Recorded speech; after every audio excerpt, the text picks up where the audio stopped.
In today's video, I'm gonna break down exactly how doing less can actually get you more jacked. I'll also explain how I work out only 3 days a week and how I continuously build muscle even after 20 years of lifting. And you might be thinking right now, there's no way only training 3 days a week is enough. That's what I thought too when I started years ago. And believe me, I tried every program out there. I've had programs where I work out 5 days a week, 6 days a week, and even programs where you work out every single day.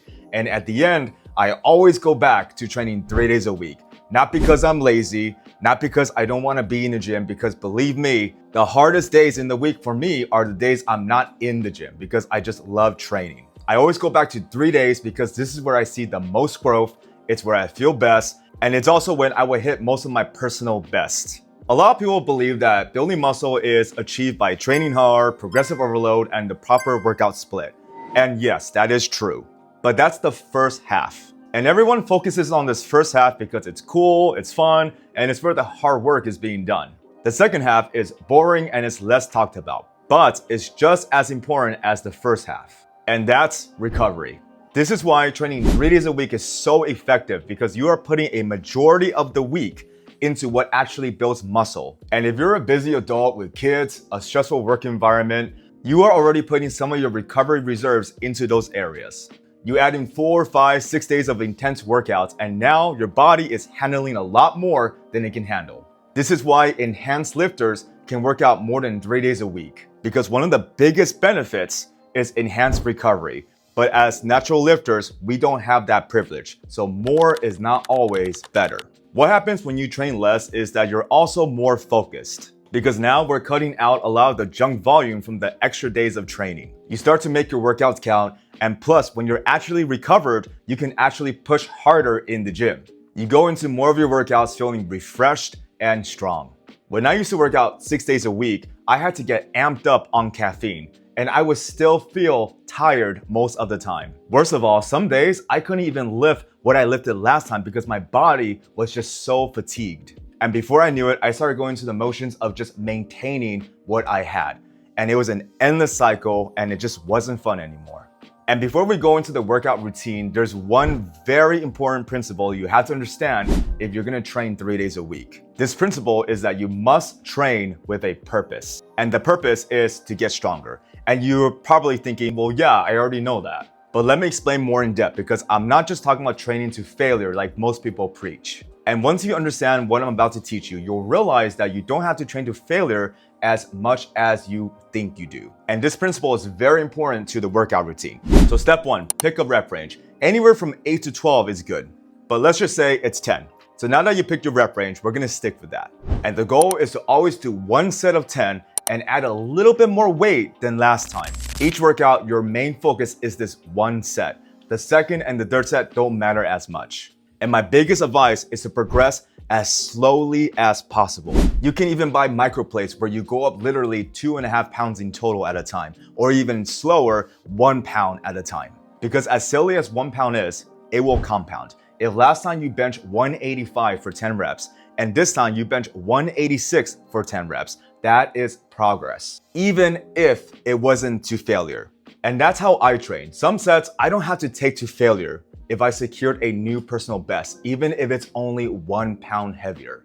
And here's the benefits to progressing slowly. It'll let you continuously work on your form, it'll keep you confident, and it's great for your connective tissue health.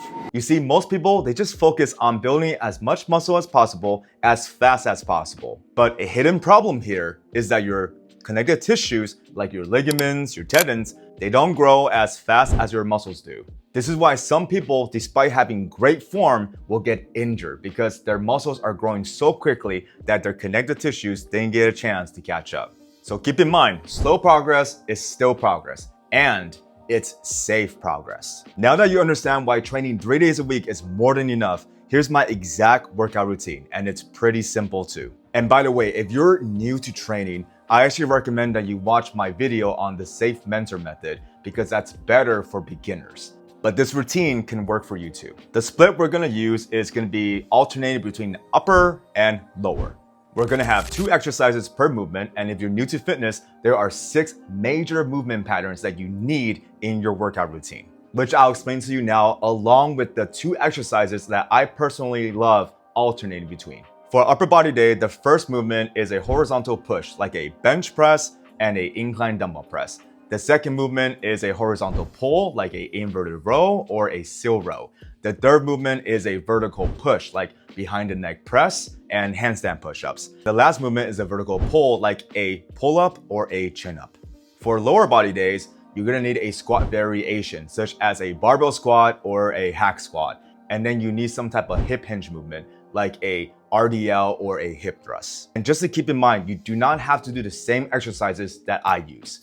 Find exercises that complement your body well and make sure that you can do them comfortably. But it is good to have 2 exercises per movement so you have variation and to prevent overuse. We will be alternating the 2 exercises as well. For workout days, I like Monday, Wednesday, and Friday. And since there's 2 different days, some weeks you'll do upper twice and some weeks you'll do lower twice. But every 2 weeks, you're gonna hit upper 3 times and you're gonna hit lower 3 times. Your body doesn't understand it's on a 7-day cycle. The only thing that it does understand is consistency. For reps and sets, this is where I combine Mike Mentzer's style of training, plus what I call the rule of 20. And if you're not familiar with Mike Mentzer, he was an old-time bodybuilder who was known for his 1 set to failure training. We have 2 different days. Day 1 we'll call the max out day. This is the Mike Mentzer inspired day. And this is the day that's meant for progress. The second day we'll call the practice day. This is where we go in, we practice the exercises, and we get that extra volume in for the week. So on max out day, we're gonna be doing 1 set of 10 on each main exercise. So for upper body day, we're gonna have 4 main movements. You're gonna warm up, and then you're gonna put all your effort into that 1 set of 10. Your only goal is to beat what you did last time.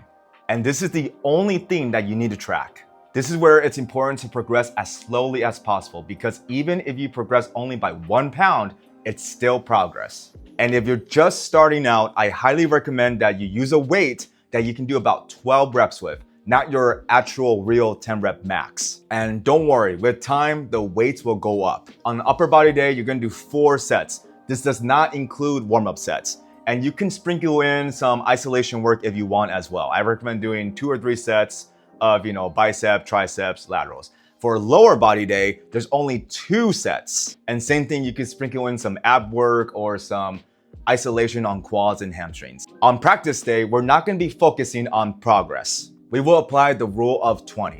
So what you do is whatever you can do 10 reps with on a certain exercise, you're only gonna do 5 reps for 4 sets, totaling 20 reps. This is why it's important that you track what you can do for 10 reps. That number is very important.